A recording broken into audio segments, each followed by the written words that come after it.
தேனி மாவட்டம் போடி அருகே தடை செய்யப்பட்ட வனப்பகுதியில் மாடுகளை மேய்ச்சலுக்கு அழைத்துச் சென்று சீமான் போராட்டம் நடத்தியதால் பரபரப்பு நிலவியது.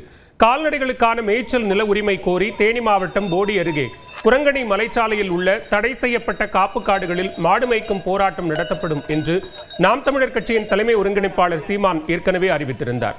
அதன்படி ஆடிப்பெருக்கு நாளான இன்று தனது கட்சியினருடன் இணைந்து வனப்பகுதியில் மாடு மேய்க்கும் போராட்டத்தில் சீமான் ஈடுபட்டார்.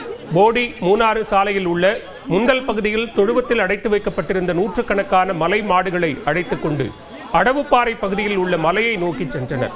நாம் தமிழர் கட்சியினர் மற்றும் விவசாயிகளுடன் கம்பு எடுத்துக்கொண்டு மாடுகளை சீமான் அழைத்துச் சென்றார். ஆனால் அனுமதியின்றி போராட்டம் நடத்தச் சென்ற சீமான் உள்ளிட்டவர்களை காவல்துறையினர் மற்றும் வனத்துறையினர் தடுத்து நிறுத்தினர். மலைப்பகுதிக்கு செல்லும் சாலையில் தடுப்புகளை அமைத்து தடையை ஏற்படுத்தினர். இதனால் அவர்களுடன் சீமான் வாக்குவாதத்தில் ஈடுபட்டார்.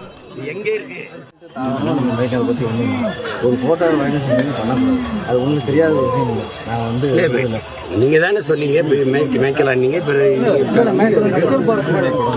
எங்க மேய்க்கலாம்? எந்த ஃபாரஸ்ட் மேய்க்கலாம்? ஃபாரஸ்ட் சரி, யாருக்காக ரிசர்வ் பண்ணீங்க? இது விலங்கு. இது என்ன விலங்கு? இதனிடையே நாம் தமிழர் கட்சியினர் மாடுகளை அழைத்துக் கொண்டு மலை மீது ஏறியதால் பரபரப்பு நிலவியது.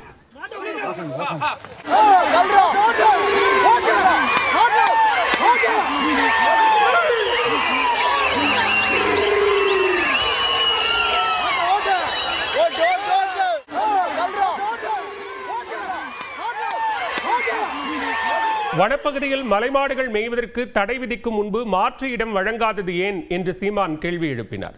மேலும் மாடுகளுக்கு மேய்ச்சல் நிலம் ஒதுக்கும் வரை போராட்டம் தொடரும் என்றும் சீமான் திட்டவட்டமாக தெரிவித்தார்.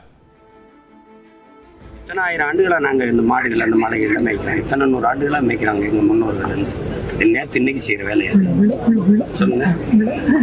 திடீர்னு உங்களுக்கு அது மேல அக்கறை வந்து அதை நீ தடை அப்படின்னு இப்போ நாங்கள் எங்கே மேய்ப்போம். ஆயிரக்கணக்கில் வெடிகுண்டை வச்சு கிலோ கணக்காக வச்சு கற்களை உடைக்கிறேன்ட்டு கிரானைட்டு மணல் எம்சாண்டு நொறுக்கி மலையை கொண்டு போகும்போது அந்த வனவிலங்குலாம் பாதுகாப்பாக இருக்குது.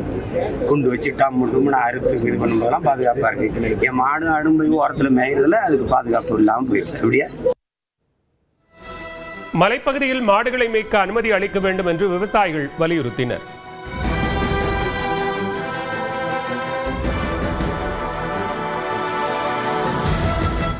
அங்கே ஜியோ ஆஃபீஸ்க்கு போய் பாஸ் கேட்டால் சரியா சொல்லிடுறோம், நாங்கள் சொல்லிடுறோம் அப்படின்னு சொல்லி அனுப்பிச்சி விட்றாங்க. இங்கே வந்து கேட்டாக்கா அங்கே இருந்து தகவல் வரல, எங்களுக்கு வரல அப்படின்றாங்க. அப்புறம் நம்ம மாட்டை கொண்டு போய் மேய்ச்சி தான் ஆகணும், வேற வழியே இல்லை, எந்த வழியும் இல்லை. இந்த மாட்டை வச்சு தான் நாங்கள் பழிக்கிறோம். அதனால ஏதோ தயவு செஞ்சு எங்களுக்கு பாஸ் கொடுத்தா போதும்.